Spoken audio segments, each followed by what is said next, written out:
Hello student, this is Shivani Chauhan. Welcome to easy path education. आज हम बात करेंगे आईटेप सेकंड सेमेस्टर के अंडरस्टैंडिंग इंडिया सब्जेक्ट का topic that is from unit third astronomy India's contribution to the world. तो ये unit third का topic है आपका एस्ट्रोनॉमी से रिलेटेड कि एस्ट्रोनॉमी क्या होती है, ओके और क्या इंडिया का कंट्रीब्यूशन रहा है, इससे रिलेटेड ये टॉपिक है। सो स्टार्ट करते हैं सबसे पहले एस्ट्रोनॉमी से। सो एस्ट्रोनॉमी का मतलब ही क्या है? तो एस्ट्रोनॉमी का मतलब है कि जब आप साइंटिफिक स्टडी करो किसकी, जो भी चीज़ यूनिवर्स में अवेलेबल है, जैसे प्लैनेट, स्टार, मून, है ना, तो जो भी हमारे मतलब बियॉन्ड द अर्थ एटमॉस्फेयर जो आप देखते हो यहाँ पर ज़मीन पे, उसके अलावा जो स्काई से भी परे, जो आपकी जो आसमान है उससे भी ऊपर जो सारी चीज़ें हैं, जैसे स्टार्स हैं, प्लैनेट्स हैं, गैलेक्सीज हैं, हम कौन सी गैलेक्सी में रहते हैं कमेंट करके ज़रूर बताना। और कॉस्मिक इवेंट्स जो भी होते हैं जैसे ब्लैक होल, तो उन सब की अगर हम साइंटिफिक स्टडी करते हैं वो क्या हो गया, वो एस्ट्रोनॉमी हो गया, ओके। और जो स्टडी करते हैं वो कौन हो गए? एस्ट्रोनॉमर हो गए। एक वर्ड और है जिससे आप कंफ्यूज हो सकते हैं, दैट इज एस्ट्रोलॉजर। एस्ट्रोलॉजर और एस्ट्रोलॉजी, ओके। तो ये डिफरेंट है एस्ट्रोनॉमी से। एस्ट्रोनॉमी तो रिलेटेड है कि आप स्काई की स्टडी, मतलब आप क्या कर रहे हो, आप ऊपर वाले वर्ल्ड की, इट मीन्स कि ऊपर वाले वर्ल्ड इन द सेंस की जो भी यूनिवर्स के परे हैं उन सब की स्टडी कर रहे हो।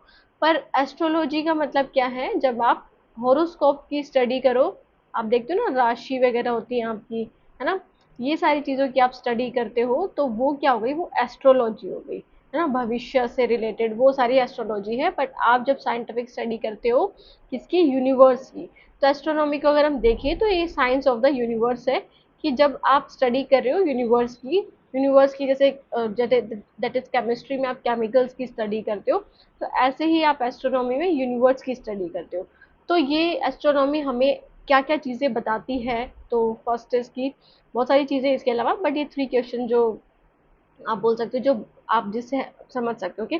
तो how did the universe begin, कि ये यूनिवर्स है, ये संसार बना कैसे, स्टार्स किससे बने हैं, है ना, और प्लैनेट्स लाइक अर्थ, इसके अलावा भी कोई प्लैनेट है क्या, प्लैनेट्स क्या होते हैं, कैसे आप प्लैनेट बता सकते हो किसी प्लैनेट को, है ना, ओके। और जैसे मून है वो क्या है, ओके, और कितने मून है हर प्लैनेट के पास, वो सारी चीज़ों की स्टडी क्या हो गई, वो एस्ट्रोनॉमी हो गई। और जो करता है इसे वो एस्ट्रोनॉमर होता है, okay. So after that is India's contribution. तो इंडिया का कॉन्ट्रीब्यूशन दो पार्ट में डिवाइड है, एक तो एंशियंट कॉन्ट्रीब्यूशन जो बहुत पुराना है, और एक है दैट इज मॉडर्न कॉन्ट्रीब्यूशन जो अब चल रहे हैं, ओके। तो इंडिया का क्या कॉन्ट्रीब्यूशन रहा है एस्ट्रोनॉमी में पूरे संसार से रिलेटेड? तो सबसे पहले वेदांग ज्योतिष that is in the 1200 BCE, है ना, बिफोर कॉमन एरा में।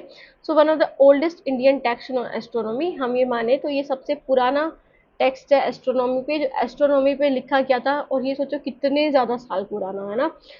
आप बात करते हो ना कि ये न्यूटन का लॉ और ये फलाना वगैरह इतनी सारी चीज़ें अंग्रेज़ों का, तो उससे भी पहले हमारे जो इंडियन एस्ट्रोनॉमर्स थे उन्होंने इतनी सारी चीज़ों के बारे में बता दिया था हमें। बट वो यही है कि हमारे पास ज़्यादा, एक तरह से आप बोल सकते हो कि इन्होंने अपना कॉपीराइट करा लिया, अपना नाम करा लिया।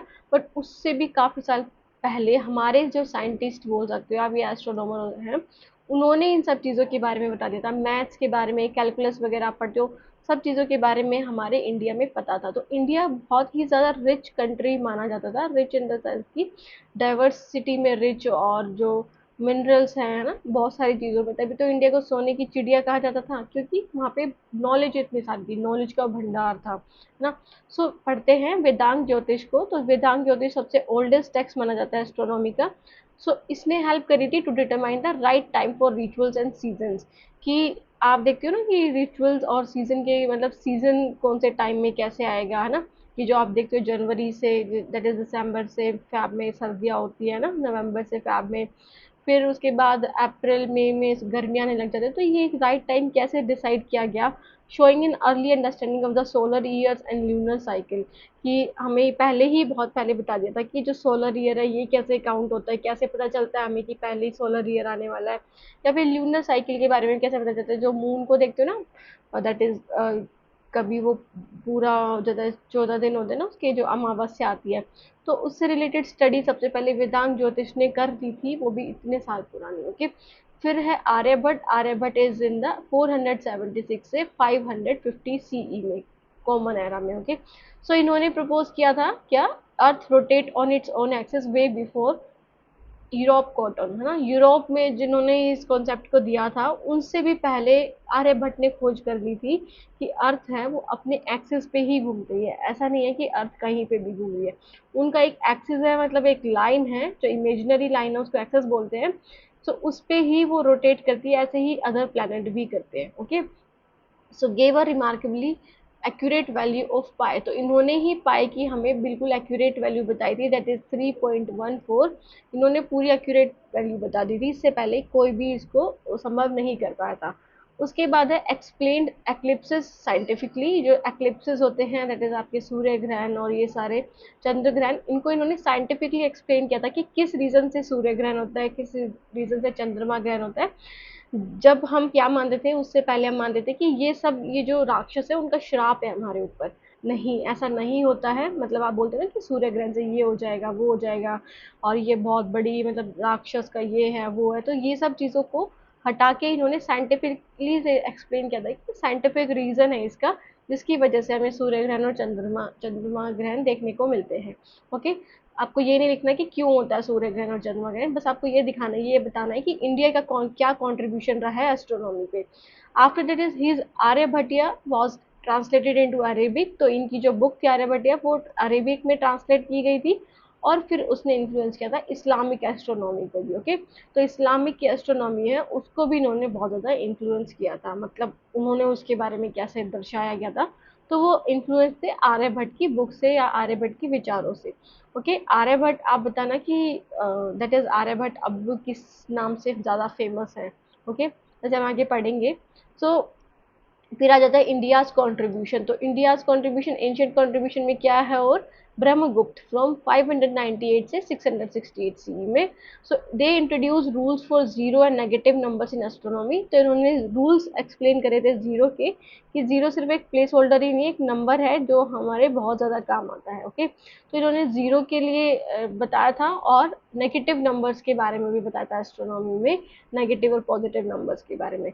सो इन्होंने क्या लिखी थी, ब्रह्मस्पुत्र सिद्धांत। ओके, ब्रह्मपुत्र सिद्धांत लिखी थी, जिसका मतलब था, जो लिखी गई थी किस लिए, which had models for planetary action, तो ये प्लानिटरी मोशंस के लिए है ना, कि प्लानिटरी मोशंस कैसे होते हैं, क्या चीज़ें होती है, कैसे एक्सिस बना है, तो वो सारी चीज़ें इन्होंने दर्शाई थी, रोटेशन, रिवोल्यूशन, ये सारी चीज़ें। Okay, so his idea spread west through Arabic translation, तो अरेबिक ट्रांसलेशन हुआ था इनके आइडियाज़ का, तो उससे वो वेस्ट साइड में भी बहुत ज़्यादा उनके आइडियाज़ को स्प्रेड किया गया, मतलब फैलाव हुआ इनके आइडियाज़ का। ओके, फिर उसके बाद है Bhaskaracharya, that is Bhaskar second, 1114 से 1185 सीई में।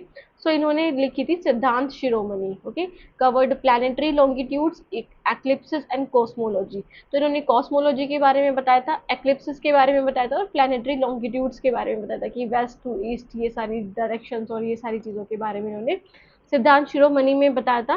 ओके, सो आपको ज़्यादा साइंटिफिक होने की ज़रूरत नहीं है, बस आपको ये पता होना चाहिए कि भास्कराचार्य ने क्या किया था, इनका क्या, इंडिया का क्या कंट्रीब्यूशन रहा है हमारी एस्ट्रोनॉमी पे।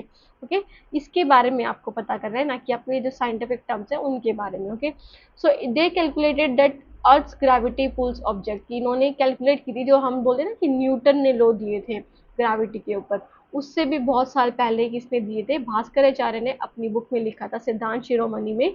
इन सब चीज़ों के बारे में इन्होंने अर्थ की ग्रेविटी के बारे में बता दिया था कि ग्रेविटी एक ऐसी चीज़ है जो पुल करती है अपने किसी भी ऑब्जेक्ट को नीचे की तरफ। ओके, न्यूटन से भी पहले, बट नाम हम किसका पढ़ते हैं, न्यूटन का, क्योंकि ये थोड़े एडवांस थे, इनको ज़्यादा जानकारी थी रिलेटेड टू कि कैसे उनको पेटेंट कराना है, कैसे उनको अपना नाम लिखना है, उन्होंने बुक्स लिख दी, ये सब कर दिया, तो उस वजह से वो ज़्यादा फेमस हो गए। ओके, फिर आ जाता है Kerala school of astronomy and mathematics, 14th से 16th सेंचुरी में ये अमल हुआ। सो माधव ऑफ संग, दैट इज संगमग्रम, है ना दैट इज संगमग्रम, तो इसमें क्या था, इन्होंने डेवलप किया था, Madhava of Sangamagrama developed early forms of calculus, तो जो हम कैलकुलस पढ़ते हैं ना आज, मॉडर्न कैलकुलस, उससे भी पहले हमारे इंडिया में ये डेवलप हो गया था, जिसमें हम infinite series of trigonometric functions के बारे में पढ़ते हैं। ओके, सो ये भी एस्ट्रोनॉमी के काम आते हैं, क्योंकि आपको एंगल्स वगैरह सब पता होना चाहिए। ओके, सो ये सारी चीज़ें, so these ideas were transmitted to Europe, तो ये इनके आइडियाज़ और ज़्यादा फैले, यूरोप की तरफ फैले बहुत ज़्यादा बाद में। ओके, फिर उन्होंने अपना नाम देके फिर वो कैलकुलस वगैरह की कैलकुलस है, ये है वो है, इन सब चीज़ों को और भी ज़्यादा स्प्रेड कर दिया, उनका नाम फिर ज़्यादा नहीं रहा। ओके, सो उसके बाद आता है मॉडर्न कंट्रीब्यूशन क्या है इंडिया का एस्ट्रोनॉमी में। तो सबसे पहले तो इसरो काफ़ी ज़्यादा, मतलब आप बोल सकते हो अच्छा कर रही है इसरो, है ना। जैसे पहले नासा से कोई कंपैरिजन नहीं था इसरो का, बट अब आप देखोगे तो इतनी सारी चीज़ें इन्वेंट कर रहे हैं, है ना। साइंटिस्ट तो बहुत सारी चीज़ें करने में लगे हुए हैं ताकि इंडिया में भी डेवलपमेंट हो, इंडिया का भी नाम हो। जैसे कि पीछे एक इन्होंने मिशन चलाया था, वो आप मुझे कमेंट सेक्शन में बताएंगे। ओके, मैं थोड़ा सा चलो बता ही देती हूँ। चंद्रयान, अब ये आपको बताना है कि वो फर्स्ट मिशन था उनका, उससे रिलेटेड या सेकंड मिशन था, वो सारी चीज़ें। ओके, सो लॉन्च किया था, इसरो बना था कब, इसरो ने लॉन्च किया था एस्ट्रोसैट, है ना, astro satellite, that is in 2015, India first dedicated multi wavelength space observatory, जहाँ से आप क्या देख सकते हो, स्पेस को देख सकते हो। सो बिल्ट आर्यभट्ट, 1975 में इन्होंने आर्यभट्ट सैटेलाइट, इंडिया की जो फर्स्ट सैटेलाइट थी आर्यभट्ट के नाम से, वो इन्होंने बिल्ड की थी after the ancient astronomer. Okay, जो हम अभी पढ़े थे ना, एंशियंट एस्ट्रोनॉमर जिन्होंने पाई की वैल्यू दी थी और ये बता दिया था कि इंडिया जो दैट इज प्लानिटरी मोशंस के बारे में बता दिया था, और आप बोल सकते हो एक्लिप्सेस के बारे में बताया था।